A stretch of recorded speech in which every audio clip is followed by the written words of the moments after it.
Welcome sa Movie Flix Recap. Ngayon pag-uusapan natin ang pelikula na thriller zombie na pinamagatang The Walking Dead, Daryl Dixon Season 1. Nagsisimula ang palabas sa karagatang Pasipiko, kung saan ang isang nag-iisang bangkang na walang baterya ay naanod.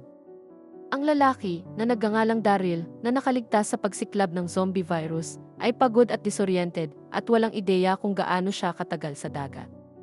Sa kabutihang palad, sa kalaunan ay ginabayan ng agos ang kanyang manumanong bangka patungo sa isang mabuhanging dalampasigan. Sa kanyang huling onsa ng lakas, nagawa ni Daryl na gumapang sa pampang, uminom ng tubig ulan upang mapunan muli ang kanyang enerhiya at pagkatapos ay tumungo sa loob ng lugar. Ang tanawin ay napuno ng mga guho at pagkawasak pagkatapos ng mga taon ng pagkawasak na dulot ng zombie virus. Ang lipunan ng tao ay naubos at maging ang lungsod na ito na malayo sa karagatan ay hindi naligtas. Nag-iisang gumala si Daryl sa mga lansangan tulad ng huling nakaligtas. Sa isang bangkang pangisda, nakakita siya ng ilang mga supply at isang recorder, isang huling mensahe na iniwan ng dating may-ari ng bangka. Lumalabas na siya ay nasa Marseilles, ang pangalawang pinakamalaking lungsod ng France, kung saan ang may-ari ay kalunos-lunos na pinatay ang kanyang sariling pamilya dahil sa virus, isang kapalaran na ibinahagi ng marami sa mga residente nito. Pagkatapos magpahinga para sa gabi sa bangka, si Daryl, armado ng isang salapang na hinila mula sa isang zombie, ay nagpatuloy sa kanyang paglalakbay, hindi nakalimutan ang kanyang misyon na hanapin ang kanyang nawawalang kaibigan na si Rick, dahil kinakatawan niya ang pag-asa para mabuhay sa apokalips na ito. Nag-iwan ng mensahe si Daryl sa recorder, kahit hindi na siya makabalik, kahit papaano ay sinubukan niyang umasa. Ang mapanglaw na tanawin ay sumasalamin sa kanyang malungkot na silweta, na umaalingaw sa dating kasaganaan ng lungsod. Pagkatapos ng ilang araw ng trekking, sa wakas ay nakarating si Daryl sa isang maliit na bayan. Kasunod ng graffiti sa mga dingding, nakita niya ang isang survivor camp, ngunit ito ay inabandona. Habang kumukuha si Daryl ng mas maraming supply, ginising ng ingay ang mga na-corner na zombie na nagsimulang gumalaw.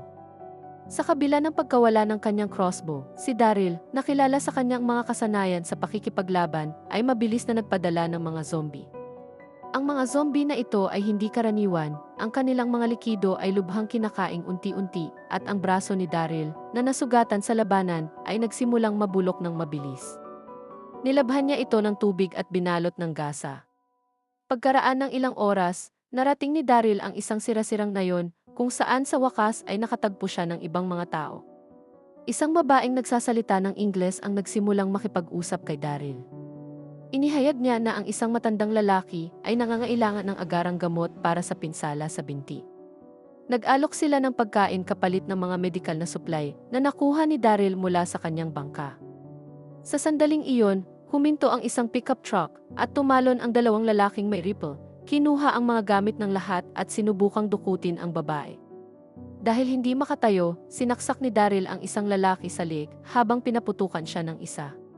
Pinatumba siya ng babae gamit ang martilyo. Kinuha ni Daryl ang baril para tapusin ang trabaho, ngunit hinimok siya ng babae na huwag mag-aksaya ng bala. Habang inaalagaan ni Daryl ang kanyang mga sugat, bigla siyang inatake ng matandang lalaki gamit ang martilyo. Lumabo ang paningin ni Daryl nang kunin ng babae ang lahat ng mga gamit at tatapusin na sana siya ng mailumitaw na figura sa di kalayuan at nagpaputok ng baril na natakot sa babae at sa kanyang kasabwat. Nawalan ng malay si Daryl. Sa kanyang pagtulog, tila narinig niya ang pakiusap ng anak at asawa ni Rick na ibalik si Rick. Nagising siya sa matinding pananakit ng kanyang braso. Nakita lamang niya ang dalawang madre na maihawak na pulang bakal. Bago pumanaw muli nang magising si Daryl kinabukasan, mas gumaan ang pakiramdam niya. Matapos magtanong sa paligid, nalaman niyang si Sister Isabelle ang nagligtas sa kanya at nagdala sa kanya pabalik sa kumbento. Noong nakaraang gabi, gumamit siya ng branding iron sa kanyang braso upang alisin ang zombie virus, isang karaniwang paraan ng lokal na paggamot. Nang maglaon, naligo si Isabelle para kay Daryl, at nang makita niya ang maraming mabangis na peklat sa katawan nito, nagkomento siya na ang mga ito ay mga palatandaan ng mga nakaraang pagdurusa na ngayon ay gumaling. Nanatiling tahimik si Daryl, nakayuko ang ulo. Hanggat nagpatuloy ang pahayag ng zombie, ang mga peklat sa kanyang likod ay dadami lamang. Matapos magpalit ng malinis na damit, pinangunahan siya ni Isabel sa paglilibot sa kumbento, na inihayag ang isang nakakagulat na nahanap, isang armory na puno ng iba't ibang uri ng suntukan na armas. Kahit na ang mga madre ay kailangang malaman kung paano ipagtanggol ang kanilang sarili sa mga panahong ito. Binanggit ni Isabel na dati ay may pari dito, ngunit sa kasamaang palad ay nahawaan siya ng virus at nag-iwan ng isang batang lalaki. Sa maluwag na hardin ng kumbento, iba't ibang prutas at gulay ang itinanim, sapat na upang maging sapat sa sarili kung hindi maabala. Ang lugar na ito ay isang perpektong kanlungan. Nagtataka, tumingin si Daryl sa paligid at napansin ang isang batang lalaki na kakaiba ang ugali, ginagaya ang bawat galaw niya. Hindi nagtagal, nilapitan ng bata si Daryl at nakipag-usap. Ang kanyang pangalan ay Laurent, ang tanging lalaki sa kumbento. Marami na siyang itinuro sa kanya ng pari, kabilang ang sikolohiya. Sinabi ni Laurent na ang mga aksyon ni Daryl ay nagdulot ng kalungkutan at pag-iisa. Pagkatapos ay kinuha niya ang kamay ni Daryl, sinusubukang mag-alok ng ilang psikolohikal na kaginhawahan hanggang sa mapaalalahanan sila ng isang madre na oras na para sa pagbigkas ng tula. Nakakagulat na sinundan si Laurent, nakita siya ni Daryl na nagsasalita ng mga taludtod sa isang zombie. Ipinaliwanag ni Laurent na maaaring maibalik ng tula ang katinuan sa mga zombie. Nalamig sa buto, napagtanto ni Daryl na tiyak na may nangyari sa kumbento. Nagpasya siyang mag-impake at umalis kaagad. Nagmadali si Isabel para pigilan siya, na sinasabing si Daryl ay sinadya upang i-escort si Laurent bilang isang messenger. Pagkatapos ay binuksan niya ang isang guhit sa kanyang mga kamay na nagpapakita ng isang lalaki sa dalampasigan. Ito ay si Daryl tulad ng dati nang naanod sa pampang.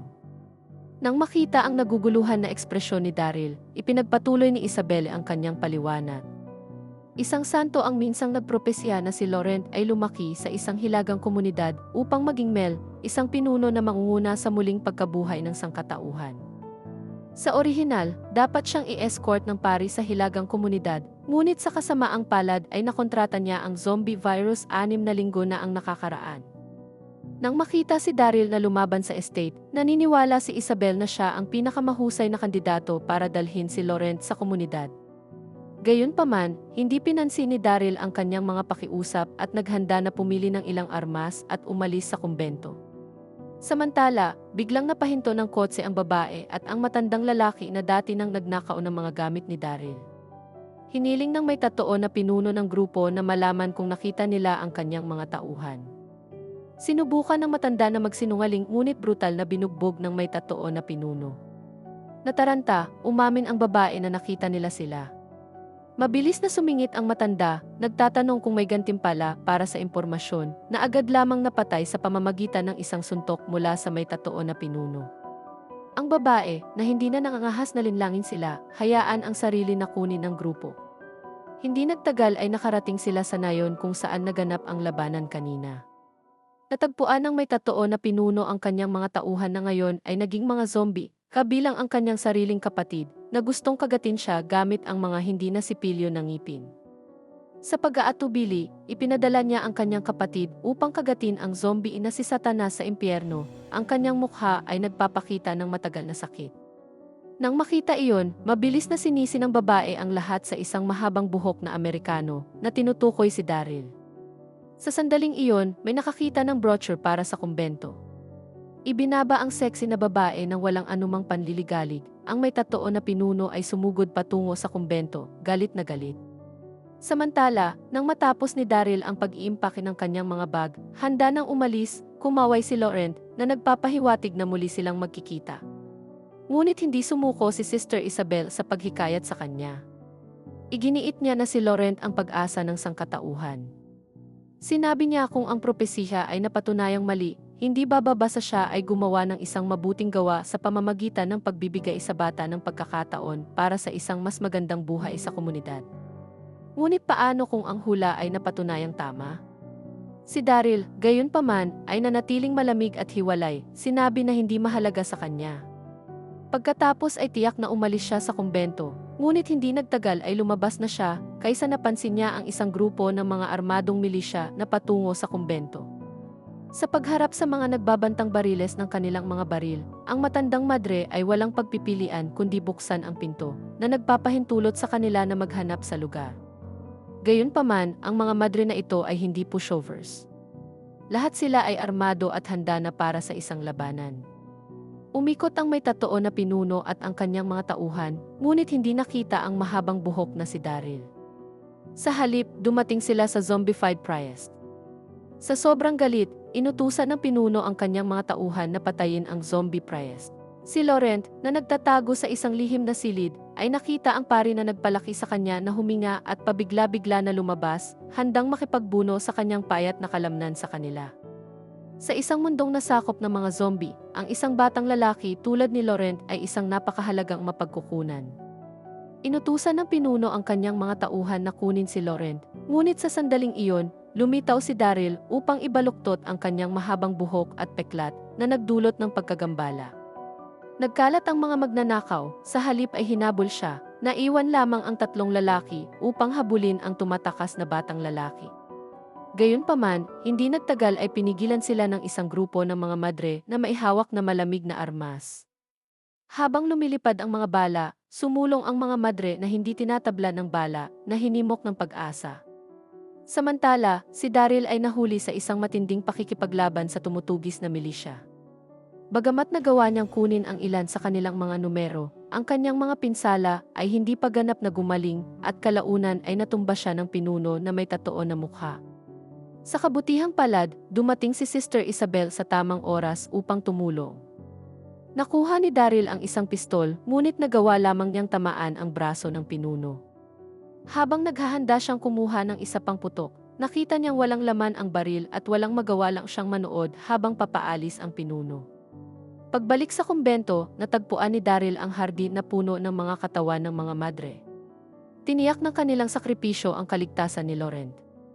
Kinuha ng malubhang na sugatan na head madre ang kamay ni Daryl at sinabi sa kanya na maaaring ito ang disenyo ng kapalaran at iminungkahi na ilagay niya ang kanyang taya sa pag-asa.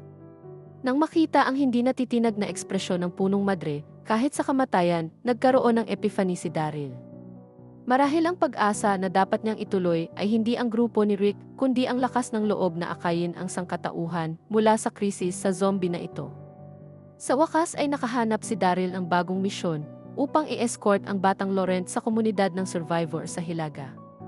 Alam niya na ang paglalakbay ay puno ng mga hamon, ngunit handa siyang harapin ang mga ito ng walang pagsisisi.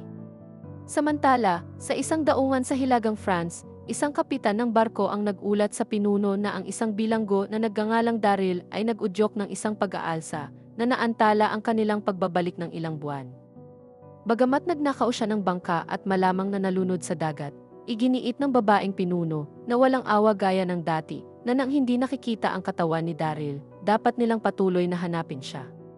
Umalis si Daryl at ang kanyang grupo upang i-escort ang napiling bata sa komunidad ng survivor sa Hilagang France. Narinig nilang ang huling destinasyon ay ang Paris.